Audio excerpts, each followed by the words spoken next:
E tem mais gente entrando. Vamos lá. Então, compartilhando a tela.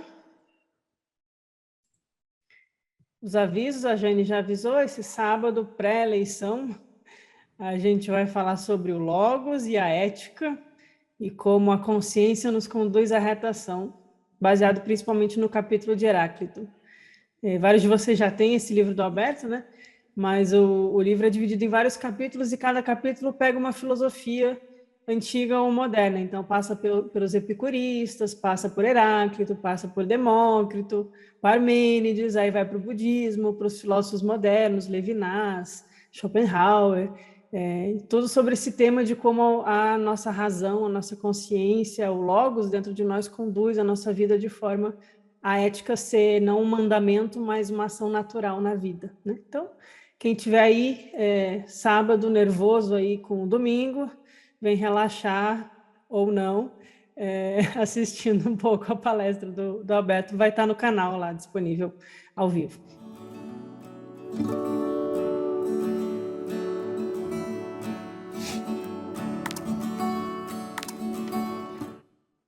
Então, gente, vamos falar dos daimones, o que é isso, dos arcontes, e aí eu trouxe de volta esse esquema. Esse esquema eu fiz um dia, assim, depois de uma dessas palestras que eu preparei sobre a cosmogonia gnóstica, que é um tema que vocês adoram, a maioria, essa parte metafísica, dos deuses, né? Eu fiz isso depois de uma pergunta, eu sentei e fiz assim na improvisação. Então, assim, esse aqui eu só fui jogando as ideias e aí eu compartilhei com vocês. Que é aquela ideia da divisão do mundo, né? Vocês já estão até cansados de me ouvir falar disso. Então, a gente tem o pleroma no lado de cima e o mundo sensível, o mundo concreto, o mundo cósmico, o cosmos manifesto, o mundo que existe no lado de baixo. Né? Lembrando daquele dia que a gente conversou que não existe alto e baixo, dentro e fora. Né? São aspectos da nossa realidade. O mundo de cima ele existe dentro de nós. Né? Sem nunca esquecer da passagem do Evangelho de Tomé, que o reino de Deus está em nós e em todas as coisas. Né? Então não está fora nem lá em cima, é aqui. Só que são camadas diferentes que a consciência acessa. Aí eu queria perguntar para vocês, hoje eu tô mais didática, eu acho, tentando. Queria perguntar para vocês, o que vocês conhecem, quem quiser levantar, abrir o microfone, abre, né? O que vocês conhecem de seres que não são seres humanos, desses seres aí dos outros planos? Minha ideia é o quê? A gente nomear alguns. Então eu vou começar com os anjos. A gente já ouviu falar em anjos. O que mais que a gente pode falar? Arcanjos, potestades, depois serafins, né? Querubins. Uhum. E depois vai ser que é as virtudes. Uhum. Nossa, eu não sei, são 9. Aí depois os tronos. Tem mais. Os tronos, isso. Os tronos. Isso é das classes angélicas na Kabbalah, né? Isso. O Igor escreveu aqui no chat os elementais da natureza. Os elementais da natureza. Boa. Quais são os elementais da natureza? Tem algumas linhas esotéricas que nomeiam eles, né? Então, a gente tem os silfos, as sílfides, os gnomos, os duendes, que são da terra, né? Os silfos são do ar, as salamandras do fogo, são ligados aos elementos, né? Os 5 elementos. As ondinas. As ondinas. O Washington citou os djinns, ou os gênios lá do mundo árabe, aqueles que são um pouco assim espertinhos, meio safados, assim, fazem uns esqueminhas, trocam umas coisas, uns favores com você, mas não são seres do mundo físico. Alaia, Oi. Pete Sofia fala invisíveis, Cristo fala nos invisíveis. Tem os invisíveis. Uhum. No Pete Sofia também tem os receptores das almas, os juízes. Sim. E nos textos apócrifos que a gente viu, eu estou só nomeando com vocês, a gente está fazendo jogar aqui. Nos textos apócrifos também tem os guardiões dos portais, lá o Apocalipse de Paulo, vai chamar os arcontes também de regentes e guardiões dos portais. São outros seres aí que aparecem. Que mais que a gente tem? Pode ser de outros, não precisa ser gnóstico, não, gente. Vocês podem trazer de outros. Ó, no Oriente a gente tem os equivalentes, tem os Pitris, os Devas, os semidevas. Na Vedanta tem os Devas, tem os Asuras, né? Os Asuras, que são mais malvados, né? Arquétipo seria também, Amaia? No arquétipo, eu acho que entra mais na parte da psicologia, ou do simbólico, né? Não, eu estou pensando nas partes mais existentes, se é que vocês me entendem. Vocês nunca ouviram falar de Exu, Caboclo, Pombagira, essas coisas? Nunca ninguém ouviu falar, nunca ninguém foi. Interessante. Então, eu queria falar desses seres, inclusive chamando a atenção para o seguinte. Claro que eu não sou especialista, mas eu conheço tanto Umbanda quanto Candomblé, tá? E existe pelo menos um desses seres que é muito interessante. Ele lembra os Jin, que alguém falou aí. Ele lembra algum outro, né? Que algumas pessoas também já comentaram. Se chama Exu. Esse é uma entidade que ele tem tanto na Umbanda quanto no Candomblé. O engraçado é que, por exemplo, a Umbanda, além de Exu, tem outras entidades, né? O Candomblé, por exemplo, especificamente, quando você vai tomar um passo a falar com alguém, você só fala com esse Exu. E o que é esse Exu? Esse Exu já foi colocado como sendo uma energia. Ele é, vamos dizer assim, uma entidade que obedece ordem. Ele executa o que tem que ser executado. Ele lembra muito um agente do karma. Ele é uma entidade realmente muito interessante. Agora, era só isso que eu queria comentar. Se eu baixei o nível dos Jeshurans, dos anjos, vocês me desculpem, mas é que eu estou acostumado com coisas mais nossas aqui. Entendeu? A ideia é essa mesmo, é você trazer o que você já ouviu falar, o que é dito sobre esses assuntos. Mas é um exercício que eu queria propor para vocês mesmo, para a gente ver como tem aí seres semelhantes com vários nomes, ou uma multitude aí de seres em diversas culturas sendo atribuídos, cada um nível de consciência, de poder, um ligado a um elemento do fogo, outro da terra, um concede desejos, mas só por barganha, ele sempre tem que receber algo em troca, o outro é mais poderoso, o outro é mais controlável. Então, a gente vê que existe uma fauna e flora aí do mundo psíquico, do mundo astral. Se é verdade ou não, aí vai da investigação de cada um, né? Porque a nossa varia muito. Mas quando a gente entra no gnosticismo, a gente vai ter, no gnosticismo e no cristianismo, aí agora que eu queria dar um pulo com vocês, como é que é no cristianismo? O que tem no cristianismo, além de anjos, esses que o Roger citou, porque veio do judaísmo, né? Eles trouxeram, tem os anjos. Mas tem mais alguma coisa no cristianismo oficial? Tem toda a horda de anjos santos. Os santos seriam? Santos são pessoas, né? Então eu não botaria aí. Inclusive tem muito santo católico que era da Inquisição e mandou queimar gente. Não era nada santo. Bom, a gente tem no catolicismo, a gente também tem os demônios, né? Tem o diabo, tem os demônios, tem os anjos caídos. Tem aí uma literatura bem rica, né? Até se a gente ficar no oficial, tem aí uma literatura bem fantástica e tal. Por que a gente está falando de tudo isso? Porque eu peguei a próxima passagem para a gente começar e ela dizia o seguinte, deixa eu fechar aqui o chat, senão eu me perco. Aqui 26 é o número do parágrafo lá no nosso handout no Drive. Evangelho de Filipe. Disse naquele dia na ação de graças, vós que unis a plenitude da luz com o Espírito Sagrado, incorporai os anjos também às vossas imagens. A gente estava falando de iropleroma, união da alma com o Espírito. O que é o Espírito Santo para os gnósticos? Vocês lembram o que é o Espírito Santo? O Espírito Virgem Invisível? O Espírito Santo é a Barbelô. A Barbelô. Então, ela é a mãe do Cristo. Então, vós que querem unir a plenitude da luz com o Espírito. É aquele topo, né, que a gente estava olhando. Vou voltar aqui, ó. O nosso topo da... Cadê as imagens? Gente, sabe aqui. É o retorno do Cristo. Nos esqueminhas. Eu trouxe outros hoje. Aqui, ó. Enóia, Barbelô, o primeiro pensamento. Aqui, ó, a experiência vem do mundo físico, atravessa as águas, alcança a sabedoria, recebe as 4 luzes, alcança o Cristo e se une ao Espírito. Então, do que o Evangelho de Filipe está falando?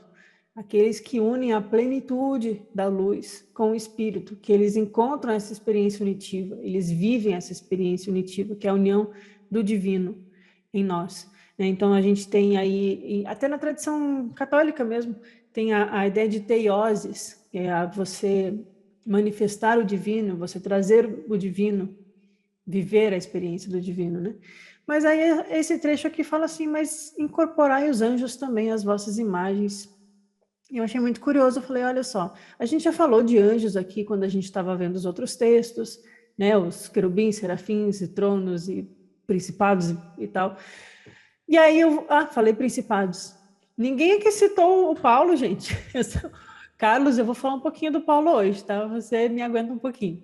Eu ia falar do Paulo, mas é que você falou no meio que era da Cabala, eu falei, mas o Paulo usa também. Desculpa, Roger. Né? Tem os principados, as potestades, os domínios. Que é o uso da Cabala, mas ele muda, às vezes, os termos um pouco. E o Evangelho de Filipe traz isso. Então, ele está vindo aí desse tipo de fonte. E eu pensei em a gente tentar entender melhor por que a gente precisa incorporar tudo isso. Quando a gente quer unir a plenitude da luz com o Espírito, a gente não pode esquecer de incorporar os anjos à imagem. O que é a imagem? É só uma imagem? Para os gnósticos, o que é a imagem? A imagem é o reflexo do divino. O Cristo é a imagem do Pai. É a imagem da luz. É a luz que a gente consegue ver. Porque a gente, igual na física, tem o espectro visível e o espectro invisível da matéria, parece que no gnosticismo, se a gente transportar isso para a parte espiritual, ou simbólica, de colocar na linguagem, né, a gente vai ter aquilo que não é visível, aquilo que transcende. Então, a gente precisa trazer as imagens e ir incorporando para chegar ao quê? À plenitude da luz, porque a experiência unitiva com o Espírito, no nível da Barbelô, é quando você tem a sensação da dualidade. Então, me parece que esse trecho, assim, estou interpretando, talvez algum de vocês possa trazer algo diferente, mas parece que fala sobre incorporar toda a multiplicidade e fazer retornar à unidade, né? Não esquecer, porque a gente vai ver nos textos gnósticos que os anjos têm um papel fundamental na criação do ser humano. Então, a gente não pode se enxergar como um ser humano inteiro, completo, íntegro, sem considerar o trabalho dessas forças criadoras no cosmos. Então, os gnósticos, quando falam dos regentes, dos arcontes, como a gente vai ver agora, eles estão falando de forças construtoras. A Blavatsky gosta muito disso na Doutrina Secreta. Ela fala, às vezes, em outros termos, ela fala em espíritos planetários, Dians, né, que nem alguém citou aqui, os Dian-Chorans, os construtores da matéria, que tem várias categorias, o pessoal fala muito disso, e também da construção do ser humano. Mas a gente vai ver nos textos gnósticos como isso tem relação com a nossa libertação. Por que a gente estuda, então?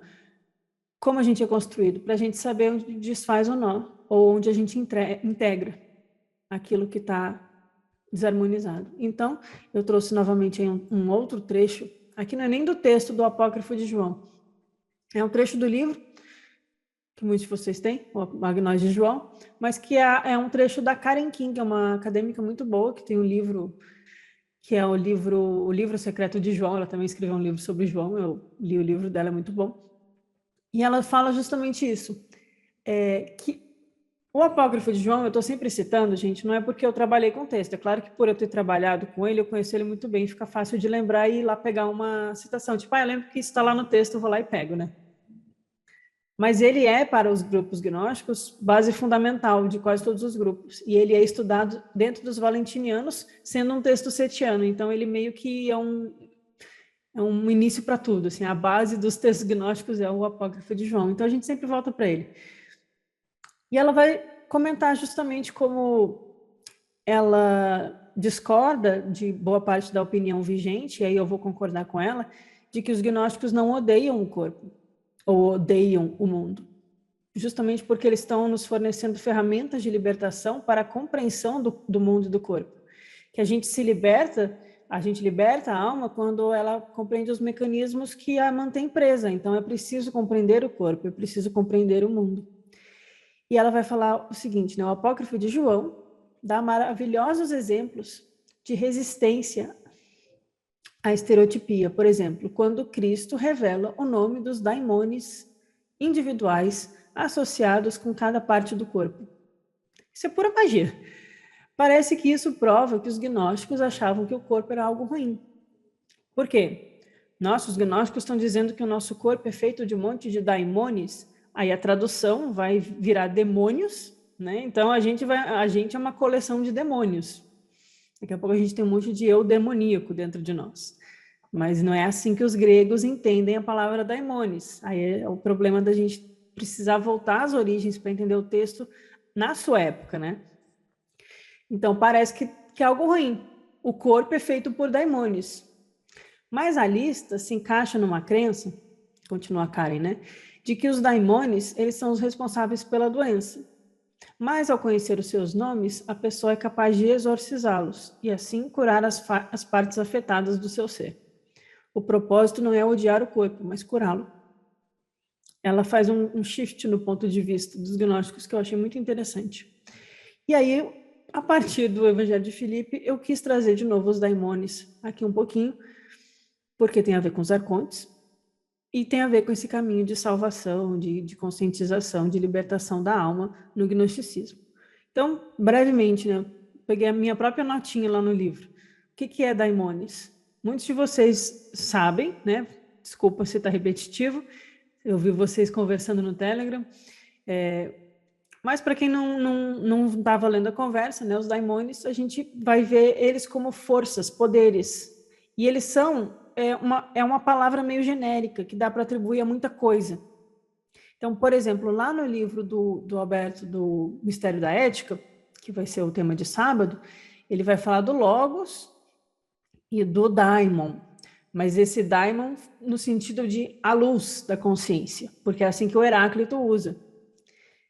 E aí os gregos vão falar dos agatodaimon e dos cacodaimon, quer dizer, os agatos os bons, os cacos os ruins.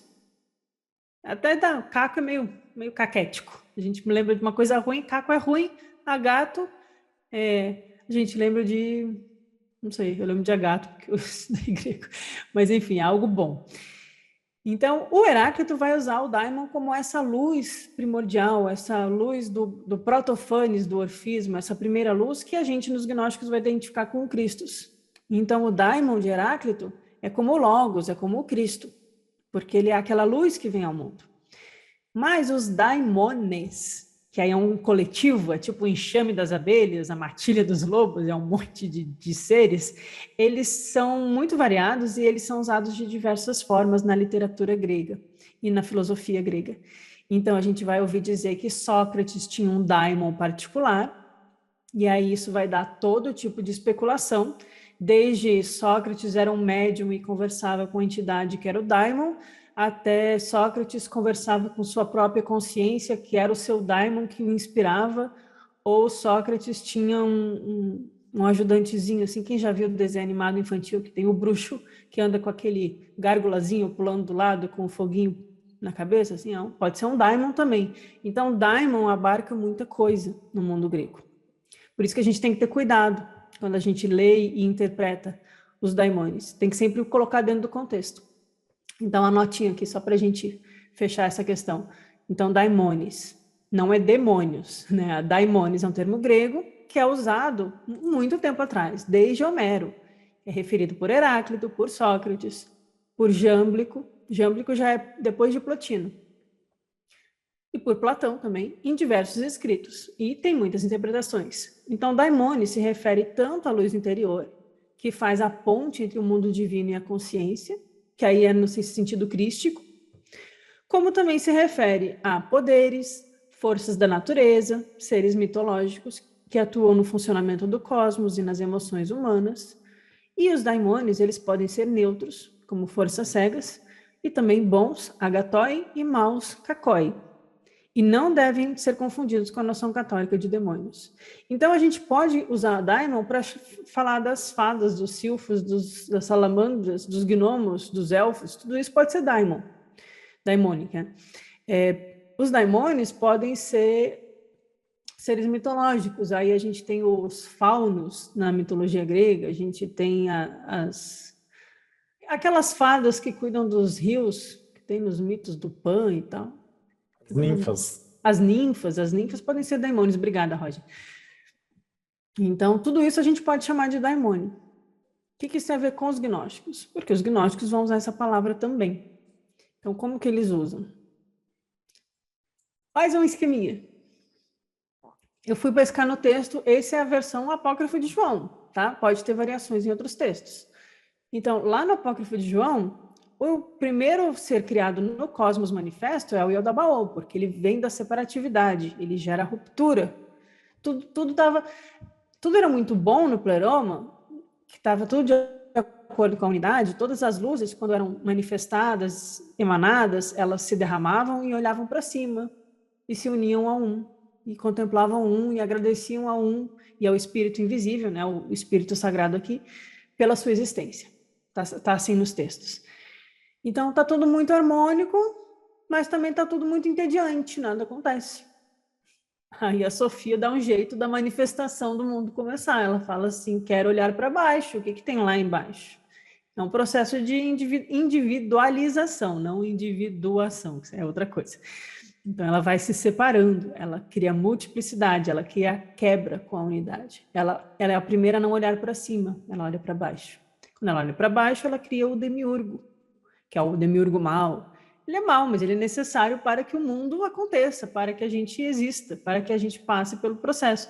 Então, ele gera matéria, ele gera prisão, ele gera a experiência humana, a experiência do mundo sensível. Mas, antes de tudo, ele gera 7 arcontes, ou regentes, ou autoridades. E aí, os textos vão dizer que esses arcontes, cada um vai gerar para si mais 7 poderes, que aí eu não vou chutar a matemática, vocês me perdoam, que aí dá 49, depois dá 72, etc. Os textos vão indo, e uma hora chega em 365 anjos. Então, a gente tem os arcontes, os poderes e os anjos. Quais anjos? Aqui está genérico no texto. Então, aquelas classes de anjos todos que a gente sabe que existe, já é outra coisa. Não sei como entra aqui. E os anjos vão ter daimones que participam da criação do ser humano, que a auxiliam. Então, vejam que os daimones são essas forças mais próximas, mais baixas do ser humano, nessa versão aqui. Por isso, muitos vão relacionar a forças da natureza, poderes do plano astral, seres mitológicos, que não são pessoas, né? Não são pessoas desencarnadas, não são formas de pensamento, não são entidades. São forças de outras classes da manifestação do cosmos que atuam em conjunto com o mundo para a criação do mundo sensível e de todo o mecanismo para que ele funcione, e sempre em relação aos elementos e às emoções. Está muito ligado sempre ao psiquismo e ao mundo psíquico. Então, essa aqui é a hierarquia no apócrifo de João dessas forças. Então, quando a gente vê isso aqui, a gente tem que considerar que nesse triângulo inferior, não é só 7 arcontes e o ser humano. Os arcontes nos prendem. Porque eu falo isso aqui o tempo todo, né? Porque vira chavão nosso. Então, não é só os arcontes e o ser humano. A gente tem os arcontes e todas as forças construtoras e criadoras da natureza, da matéria, das emoções, de tudo. E tudo isso está relacionado a nós e está dentro de nós, porque nós somos um microcosmos. Tudo está em nós. E se tudo está em nós, para a gente conseguir retornar à plenitude da luz com o Espírito, a gente tem que trazer todas as imagens para dentro de nós e assimilar tudo isso. E jogar a luz nisso, né? Então, não sei, é como eu entendi. E aí abre para a gente poder falar um pouco e dar mais, trazer mais para a nossa consciência que existe tudo isso, que existem essas forças, esses poderes, e eles trabalham na gente. Então, eu trouxe para vocês a passagem que faz justamente a descrição de como isso é construído no ser humano. A fonte dos daimônios, aqui já é o texto do Apócrifo de João, não é mais comentário da Karen King, ou meu, nem nada. Então, no texto do Apócrifo de João, século II DC, Biblioteca de Nag Hammadi, Códice 2 e 4, Códice de Berlim também, são várias cópias. Então, o que ele vai dizer? Que a fonte dos daimônios, essas forças, estão em todo o corpo e é dividido em 4. Aqui os elementos da natureza. Calor, frio, umidade, secura. E aí é toda a magia que a gente faz, né?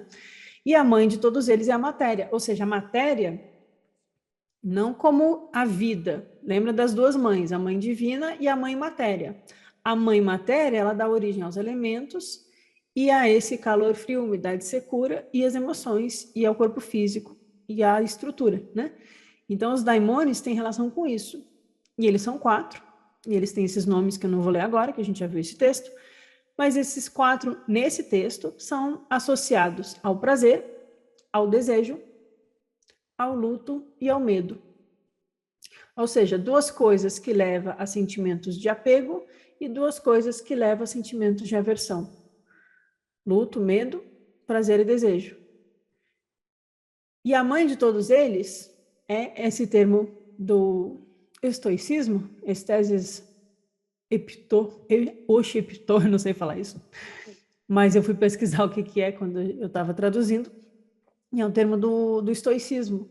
O que o estoicismo vai falar? Sobre a gente ter parcimônia na vida, ter clareza das nossas emoções, não se deixar abalar por como o mundo reage a nós, né? Buscar a felicidade na eudaimonia, né? A felicidade em nós mesmos, e não nas oscilações emocionais do mundo. Então, essas emoções, elas têm relação com esse estado emocional que, quando é perturbado, surge o desejo, o prazer, o luto e o medo, que são 4 daimônios, ou seja, forças ligadas ao calor, o frio, a umidade e a secura.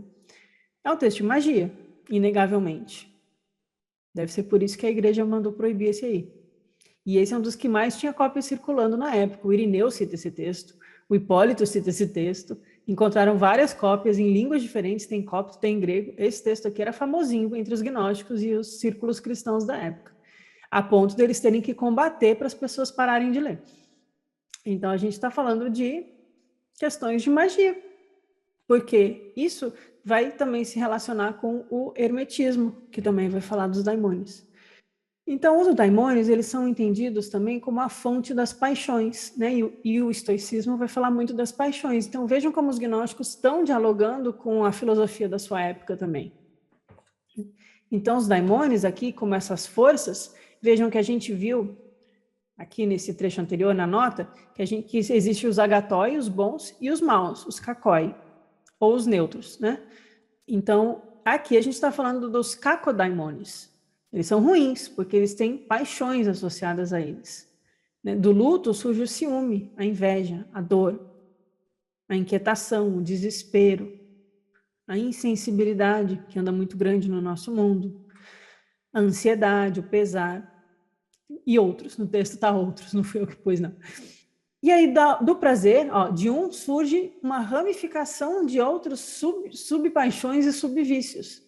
Para quem estuda budismo, parece muito os esqueminhas dos kleshas do budismo, né? Tem os kleshas principais, os kleshas secundários, os kleshas terciários, e vai se criando uma rama de atitudes que a gente gera no mundo, na nossa psique, que gera mau karma e sofrimento e mantém a gente preso no mundo. Bem parecido. Então, esses são do luto. E do luto. Do prazer surge a abundância de crueldade. Você ter felicidade em ver o outro sofrer.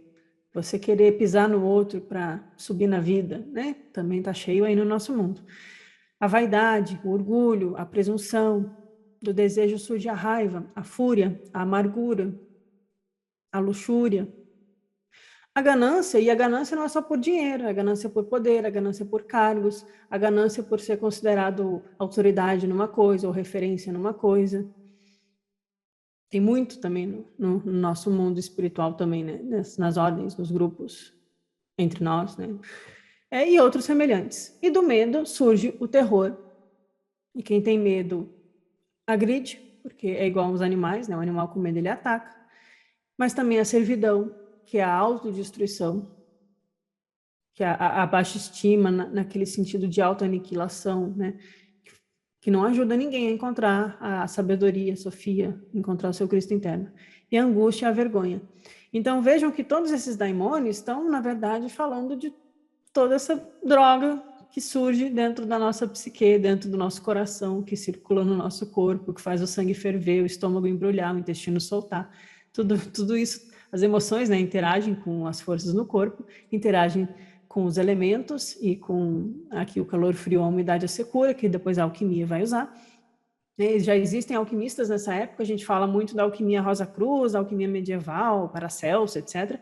Mas a gente tem aí na época dos gnósticos, a gente tem os ósimos no Egito, falando de alquimia prática, alquimia experimental, e os monges do deserto falando sobre práticas de ascetismo para se libertar do poder dos daimônios sobre eles. Então, isso é cristianismo primitivo. Não está dissociado do cristianismo primitivo, porque esses monges do deserto, eles vão ser incluídos dentro do cristianismo, como sendo parte, né? Santo Antão, Evagrio. Mas isso é muito gnóstico também. E eles estão lá no Egito. Então, e foram os monges do deserto que preservaram a biblioteca de Nag Hammadi. Quem sabe a gente pode ler como cristão tudo isso. E aí fica aquela questão, que tudo isso é vício e virtude. Então aqui a gente viu o vício. A gente fez uma listinha de vícios. Não sei como está em grego. Mas, olha, tem uns vícios aqui para a gente se auto-observar, prestar atenção na gente, no que a gente está fazendo. Mas eles são como vício e virtude.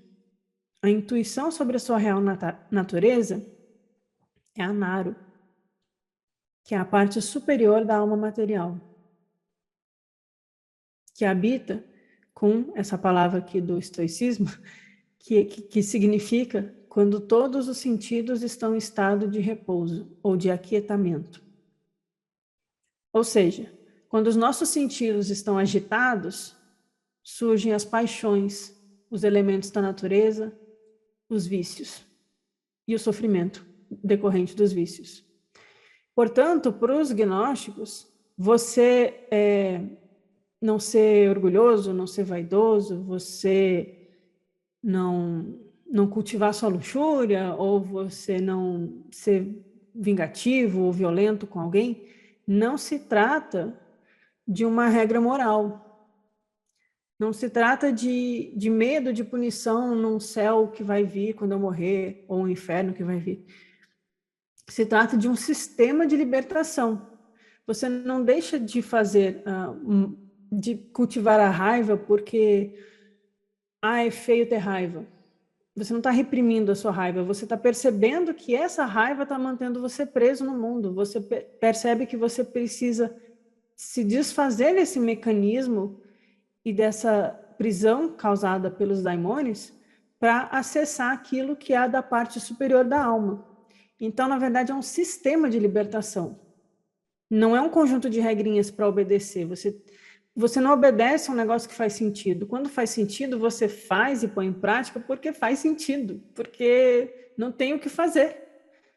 Quando cai a ficha, você coloca em prática porque não tem mais nada a ser feito, não tem como você não pôr em prática, porque você já entendeu. Então, a sim, conexão está feita.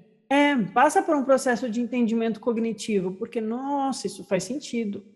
Nossa, eu vou praticar virtude, não porque eu quero ser bonzinho, não porque eu quero pagar de santinho e ser considerado por aí no meu meio como, olha que pessoa boa, faz a caridade. Tá? Não é por isso. É porque eu estou sendo tolo se eu não fizer isso. Eu estou sendo ignorante, eu estou sendo mal comigo mesmo se eu continuar a dar vazão para essas paixões, porque eu estou percebendo que elas me fazem mal. Então, os grupos espirituais, os textos, os ensinamentos, eles são como ferramentas de recurso para a gente sair desse mundo do vício nos daimônios. A gente está viciado em daimônios, a gente fica cultuando eles. E aí Jesus vai falar, o meu reino não é deste mundo, gente, o meu reino é do outro mundo. O que vocês estão olhando aqui para essas...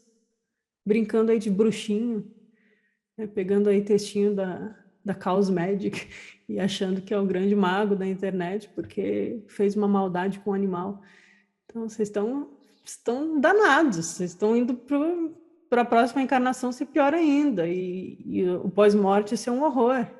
Não é inteligente. Então, assim, não é por uma imposição moral, é isso que eu quero dizer, de uma regrinha imposta por uma figura de autoridade, mas por uma consciência ou uma tomada de inteligência mesmo, de você falar, caramba, o que eu estou fazendo? Não faz sentido eu não fazer isso, né?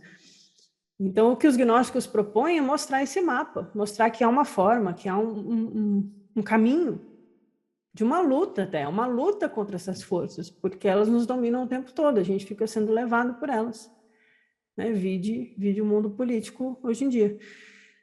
Então, esse próximo parágrafo eu acho muito interessante, porque ele vai falar que a gente encontra a virtude relativa a esses daimones, onde? Na parte superior da alma material. Ou seja, há uma parte superior que está no estado de repouso dos sentidos, de silêncio, de aquietamento, e há uma parte inferior da alma material, que é dominada pelas sensações, pelos desejos, pelo luto, pelo medo, pelo apego, pelas paixões. Quando a gente consegue acessar as paixões e acessar a parte superior da alma, e aquietar para ouvir a voz do silêncio, a gente consegue acessar a virtude, e aqueles daimones não vão mais ter controle sobre nós. É uma luta não violenta contra eles. E essa questão de parte superior e parte inferior da alma é depois replicado em outras tradições espirituais, né? A gente vê na Cabala, nos Rosa Cruzes, na Teosofia, que a gente vai dividir em Kama Manas, Mana superior, Manas inferior, a mente racional e de sentimentos e sentidos, e a mente intuitiva ligada a Budi. Isso a gente vê sendo replicado, mas os gnósticos já estavam falando disso. Isso está super de acordo com a abordagem budista mahayana também, que ao invés de lutar contra, você retira a energia da tua mente daquelas forças. E assim você as desconecta, e sem energia elas não se manifestam. É o não alimentar esse daimônio. Você tira da tomada, fala assim, não. Conecta da tomada. Bom, e aí o texto, eu pus pontinhos porque eu dei um pulo, e o texto do Apócrifo de João continua dizendo que todos, aí olha só, os anjos e daimones. Então, igual no esqueminha que eu fiz aqui na outra página, os anjos e logo depois os daimones. Classe hierárquica mesmo, aqui, do mais poderoso e menos existente no cosmos, né? Aqui a gente só tem um demiurgo, que são aí os arcontes, aí os poderes, né? 49, 72, vai multiplicando. Depois tem muito mais. Os daimones e os anjos trabalharam juntos até finalizar o corpo físico. Por isso que é dito que nós somos um mapa do cosmos, e que aquele que conhece a si mesmo conhece os segredos do todo, porque está tudo dentro da gente. Porém, por muito tempo, a criação permaneceu inerte, não se movia nem um pouco. Isso é aquela referência ao Gênesis. E aí é para a brincadeira, que eu vou trazer Paulo de vez em quando, uma carta de Paulo aos Efésios. Porque não temos que lutar contra a carne e o sangue, mas sim contra os principados, potestades e os príncipes das trevas desse século. Século I que ele está falando, mas pode ser o do 21 também. Contra as hostes espirituais da maldade nos lugares celestiais. O que será que ele está falando? Ele também parece que está descrevendo cadência ou hierarquias de forças, né? Os principados, as potestades, os príncipes das trevas, as hostes espirituais da maldade nos lugares celestiais. Então, ele não está falando de forças do mundo físico, ele não está falando dos soldados romanos que prenderam Jesus, ele está falando dessas forças nos lugares celestiais, nesses céus antes do pleroma, né? Aqui celestial é do céu, não quer dizer que é do pleroma. O céu é a abóbada celeste, né? Então, tudo que está ali acima do ser humano em sentido de plano sutil é celestial. O arconte ele é celestial, ele é ligado a um planeta no sistema gnóstico. Então, o Paulo, nessa carta, se a gente olhar com os olhos gnósticos, ele está dizendo que a gente tem que lutar contra a maldade e as trevas incitada por essas forças dos arcontes, dos poderes, dos regentes, dos daimones. Vocês não acham parecido? Achei parecido. E aí eu trouxe para vocês uma tabela, que eu sei que vocês gostam de tabela, só para... A gente já viu essa tabela, então eu não vou ficar vendo ela com vocês, mas vejam só como cada...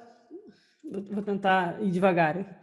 Cada regente, né, são 7, vai ter um nome. Esse aqui é o nome no apócrifo de João. Esses nomes variam um pouquinho, mas alguns se repetem. Então, a gente vê que quem redigiu esses textos teve acesso a uma fonte em comum.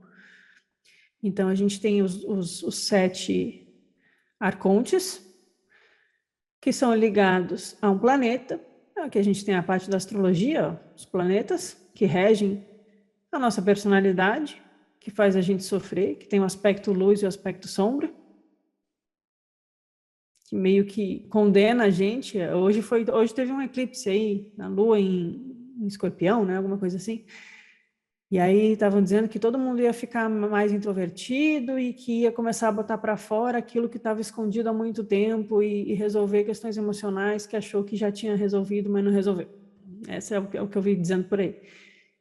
E se a gente parar para pensar, a gente não tem muito controle sobre o nosso livre-arbítrio. A gente fica sendo jogado por essas forças do universo mesmo. A nossa cultura, a nossa personalidade, as nossas características. Fica com raiva, tem hormônio, fica de TPM, sem querer ser sexista, né? Porque eu sou mulher, mas a gente fica às vezes, né? E que são forças que estão dentro de nós. São forças dentro de nós. Então, sejam hormônios, ou forças planetárias, ou daimones circulando pelo nosso corpo e tal, vejam que não são serezinhos externos, não são pessoinhas que falam com a gente faz uma troca com eles. Eles também estão em nós. Eles são a própria força do cosmos construído, atuando dentro de nós. E aí eles vão ter um vício associado. Esse aqui, eles vão ser associados ao engano, à injustiça. Ó, Saturno vai ser engano, Júpiter é injustiça, Marte a raiva, né? O Marte da guerra, né? Sol o orgulho, faz sentido. Vênus luxúria, o Vênus é o planeta do amor, é o planeta que rege relacionamentos. Mercúrio é a ganância, Mercúrio é como a mente pensa no mundo. A Lua é inconstância. Tem a ver, se a gente vê quem redigiu o apócrifo de João estava pensando em alguma coisa astrológica. Claro que a astrologia esotérica dos gnósticos, que depois vai dar lá na astrologia esotérica do Renascimento italiano, com Pico de La Mirandola, Marsilio Ficino, que são grandes iniciados, 1400, 1500 e tanto, se não me engano, que vão traduzir o corpus hermético, vão trazer cabala cristã e platonismo de volta para o mundo europeu, e eles vão falar de astrologia esotérica. Não nesse sentido que a gente usa a astrologia hoje, de vou fazer meu mapa astral, porque eu sou assim, sabe? Mas de entender como essas forças do cosmos controlam a nossa vida e como a gente pode sair dessa furada. Então é bem gnóstica a abordagem deles também. E a gente tem a contraparte, ó. Eu estou sempre falando que tem a contraparte, mas poucas vezes a gente menciona. Já mencionei antes, mas vamos de novo. Então, se por um lado a gente tem engano, a gente pode ter bondade. A injustiça, se corrigida, leva à providência divina. E a raiva, um sentido de divindade. Porque a raiva ela é um poder que você age para o mal. Mas se você pega esse poder e você brilha ele, você tá aí, tem uma divindade. Não sei, forcei a barra. O orgulho leva a um sentido de senhorio, e aqui vai ser associado ao fogo. E aqui eu vou pular, mas depois a gente volta. A luxúria ao reinado, a capacidade de reger, de estar no mundo, de se relacionar com os outros, né? A ganância leva ao zelo, a parcimônia, a contenção, não mão de vaca nem gananciosa, né? O zelo, cuidado, né? E a inconstância leva à compreensão. Já te passo, Carlos. Só que um último detalhe. Eles também vão estar relacionados à estrutura que rege a formação do ser humano no seu corpo. Então, no texto, vai estar desculpa esse parênteses, gente, mas é que me vem muita ideia. No texto, essa parte toda do texto, no Apócrifo de João, ela vai estar relacionada a um comentário que Jesus faz, porque o Apócrifo de João é um ensinamento de Jesus, representando o Cristo, para João, é um ensinamento privado. E essa parte que está falando exatamente dessa tabela é um comentário que Jesus traz a partir do texto do livro de Zoroastro. Está lá no texto. Quando ele termina de explicar, ele fala para o João, se você quiser entender mais essa parte, procura no livro de Zoroastro. Ou seja, ele está deixando claro aqui que está vindo da tradição do zoroastrismo, essa parte dos poderes, dos poderes mágicos da construção do corpo humano. E aí cada um desses seres, essas forças cósmicas, esses espíritos planetários e construtores, ao construir o corpo humano, vai se ligar a uma parte do corpo. Então, veja, a gente tem os ossos, o tendão, a carne, a medula, o sangue, a pele e o pelo. É assim que eles dividiram naquela época. E veja que faz algum sentido, talvez. Eu vou pegar o Iabel, que é Iaô, né, nesse sistema, que é o Sol, que é uma serpente com 7 cabeças, que rege o orgulho ou o senhorio, o fogo. E ele tem a alma de medula. E a gente sabe na medicina atual qual a importância da medula, né? Da medula da coluna espinhal e etc. E a relação, inclusive, que a gente vai ver com a Kundalini e a questão do fogo. Então, aqui a gente vê o orgulho e a regência do fogo sendo associada à parte do corpo relacionada à medula. A luxúria sendo associada ao sangue. Então, eles foram criando sistemas. Parece esquisito, mas se a gente for 4.000 anos atrás, lá para a China, na medicina tradicional chinesa, talvez vocês não lembrem, mas quando a gente estudou lá o Tantra budista, e eu tenho uma palhinha sobre medicina chinesa, sobre as almas dentro da medicina chinesa, eu comentei que existe na medicina chinesa um ensinamento prático, né, que fala sobre as substâncias que formam o ser humano, que não é só o Qi, né, que todo mundo fala o Qi, o Qi, que é o prana, a energia vital. Que cada um dos meridianos ligado aos 5 elementos vai ter uma substância primordial associada. E o principal é a consciência, que é o Shen, que mora no coração. Lembram disso? Bom, a gente falou que o pulmão, ou meridiano do pulmão, tem a alma Po que rege a corporeidade. Você está pé no chão, respirando e absorvendo o oxigênio do mundo e estando vivo aqui no mundo, né? Tem a ver com o bebê que nasce e dá a sua primeira respiração. Então, ele tem a alma Po. O fígado tem a alma Hum, que permite que você tenha muitos sonhos e tenha a mente inquieta, saia no astral, e a alma Hum ela é mais volátil. Então, os chineses vão chamar de Shen, de Po e de Hum, e vão associar esses 3 tipos de almas a um meridiano ou um órgão do corpo humano que vão coordenar uma função e controlar um dos funcionamentos do corpo que vai estar associado a uma emoção e a uma virtude. Os gnósticos vão falar que os arcontes, que se chama Iabel, Adonai, Armas e Atot, um é ligado aos ossos, o outro à medula, o outro ao sangue, e ele vai controlar uma virtude, um vício e uma parte do corpo. Não é muito diferente. Então, por que a gente acha que o Iabel é sei lá, um ser de 5 metros de altura, com cara de dragão, sentado lá no meio do céu, e eu vou fazer uma projeção astral e ele vai falar comigo, mas a gente não acha que a alma Po do chinês é um ser, só por causa da terminologia. É uma forma de descrever a construção do cosmos e do ser humano. A gente não tem que tomar eles nem como substâncias amorfas, nem como seres autoexistentes externamente de nós. São só formas de descrever como existem forças dentro de nós que têm funções diferentes. E quando a gente entende essas funções e as emoções ligadas a ela, e a que partes do corpo ela afeta, a gente aprende a ler esse mapa do cosmos dentro de nós. A gente só precisa da chave. O Paulo, só para ilustrar, o que a gente vê no Paulo sobre essas forças? Toda alma está sujeita às potestades superiores, porque não há potestades que não venham de Deus, e as potestades que foram ordenadas por Deus. Aqui eu não sei se ele está falando do Deus Criador ou da visão divina dos gnósticos, mas não deixa de ser verdade, que tudo isso vem de Aldabaoth, e Aldabaoth vem de Sofia, e Sofia vem do pleroma, e o pleroma faz parte da unidade do Um, do Pai. Então, todas as forças do universo fazem parte do Um. Não existe nada fora do Um. E toda alma está sujeita a essas forças. Acho que ele falou a verdade. Em Colossenses, estáis perfeitos nele, que é a cabeça de todo principado e potestade.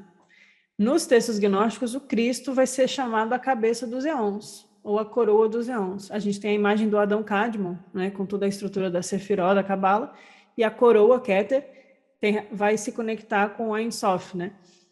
Bem toscamente, tá? Do jeito que eu estou explicando. Não que a Cabala seja tosca. Então, estáis perfeitos no Cristo. É isso que o Paulo está dizendo. Buscai o Cristo interior, pois ele é a cabeça de todo principado e potestade. Então, não fica buscando esses poderes do mundo e os poderes externos dos céus, mas o poder do pleroma. Estou interpretando. Podem discordar. No Colossenses, na continuação também, despojando os principados e potestades, os expôs publicamente, e deles triunfou em si mesmo. Novamente, a ideia de triunfar sobre esses poderes, que é uma ideia gnóstica. Mais para trás, a passagem está retroativa. O qual nos tirou da potestade das trevas e nos transportou para o reino do Filho do seu amor. Então, quando a gente se afasta dos arcontes das trevas, a gente é capaz de transportarmos-nos para o reino do Filho, que é o pleroma do Cristo. Estou forçando a barra com Paulo? Talvez sim, talvez não. Efésios.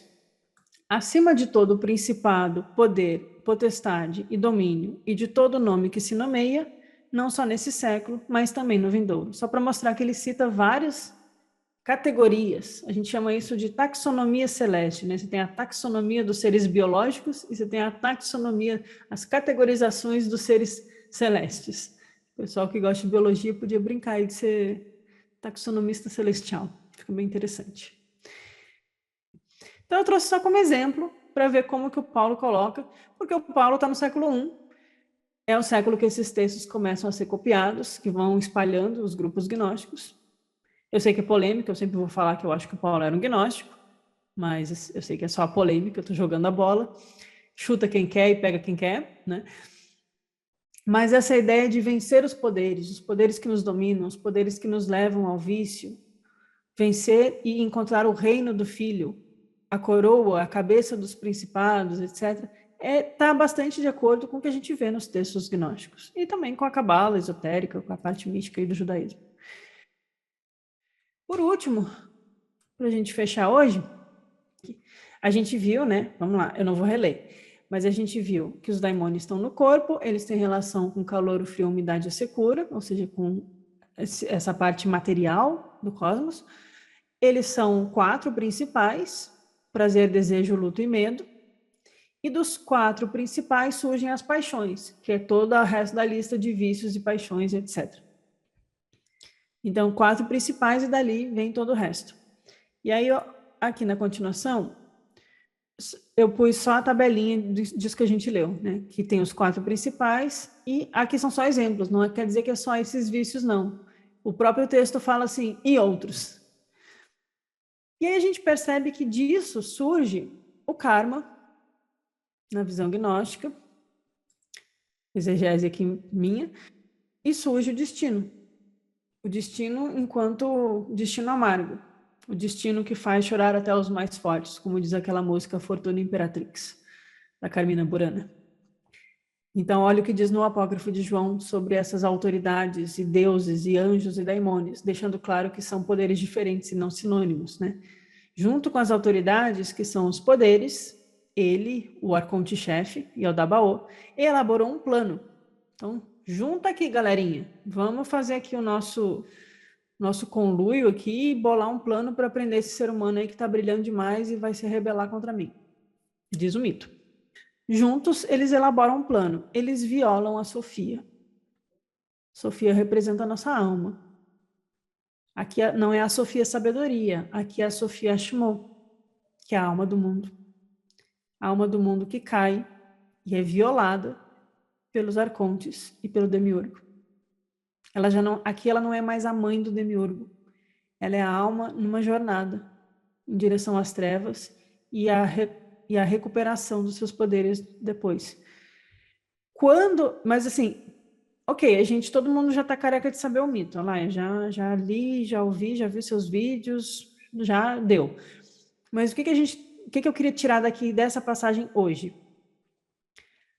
A violação das autoridades feita, né, em Sofia gera um destino amargo.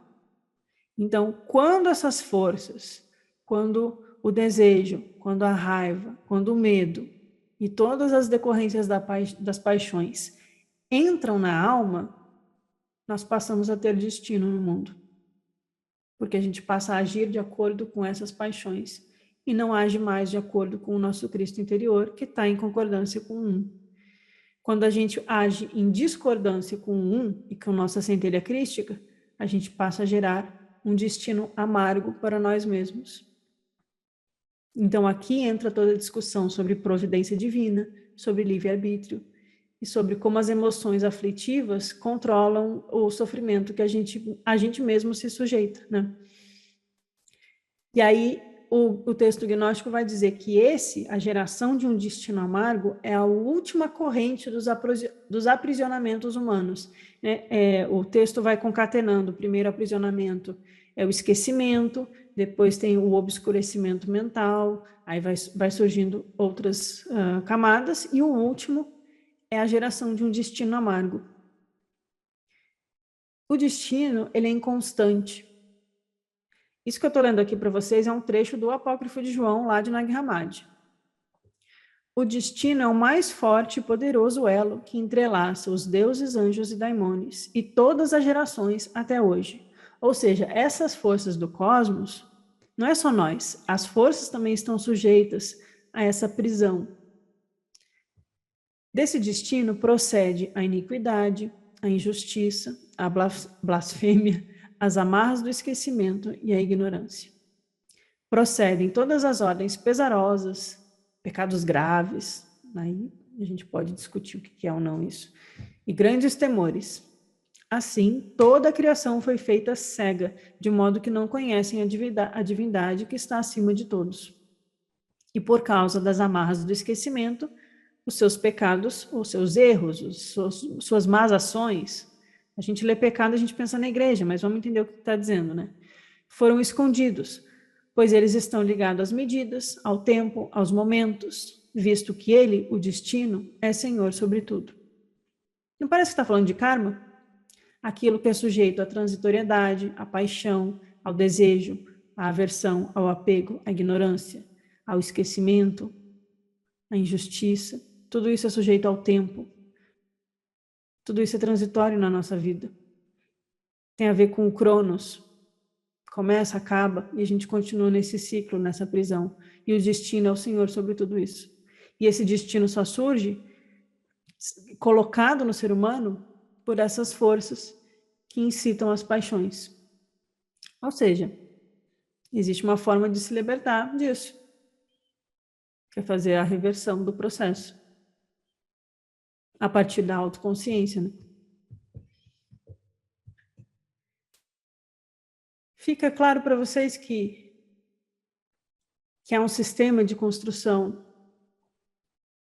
do ser humano nos gnósticos e que tudo isso vai levar a consequências na vida da nossa existência física, emocional e espiritual, né? E eles estão tentando simplesmente mostrar isso.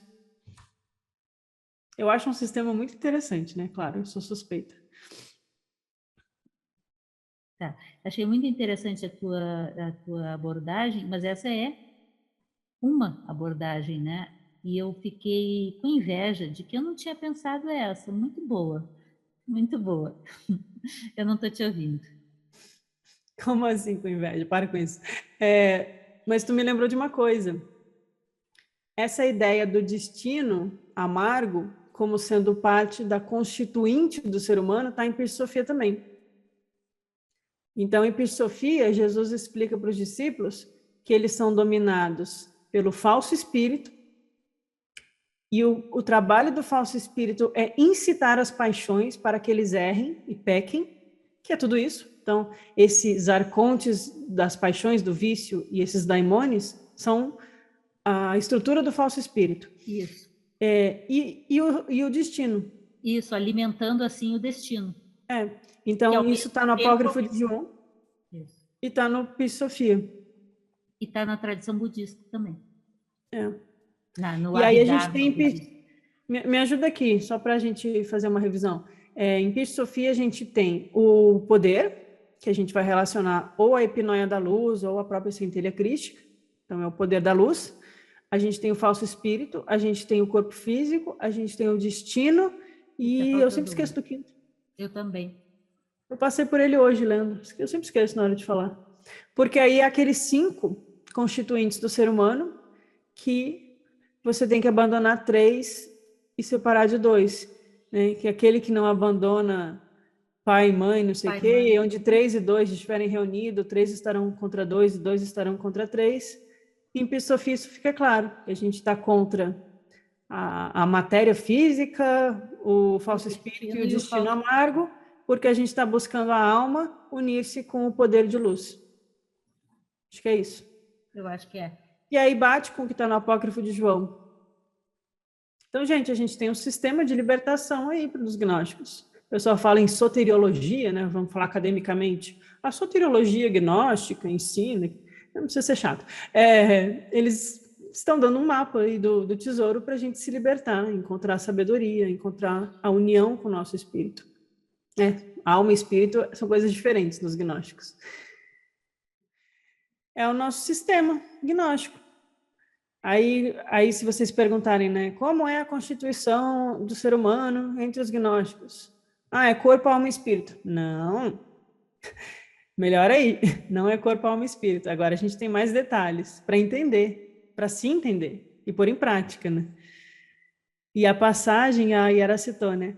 A passagem é: crede que vim trazer paz à terra, ao contrário, vim para dividir, pois 5 estarão numa casa, a casa que o espírito habita, né? 3 estarão divididos contra 2 e 2 contra 3. E é uma pena que essa passagem está falando de um processo espiritual e a gente tem visto, como tem visto outras coisas aí, sendo usada para dizer, não, tem que se separar dos infiéis, eu vim trazer a espada, aquela coisa assim de violência, né? Então não é isso que Jesus está propondo, ele está propondo a integração da nossa alma com o espírito, o retorno à unidade, a consciência de que a centelha divina habita em todos os seres e que o reino de Deus está em todos nós e que todos são merecedores da libertação do sofrimento, né? Pessoal, semana que vem a gente volta com 3 passagens que vão se complementar do Evangelho de Filipe, já com um outro assunto. Então, hoje foi um pouco de revisão e um pouco mais de detalhamento aí sobre os daimones e os poderes e as hierarquias do nosso cosmos. Espero que tenha dado para esclarecer alguma coisinha. Então, a gente continua terça que vem. Obrigada pela presença, pela participação. Boa noite a todos. Fiquem bem.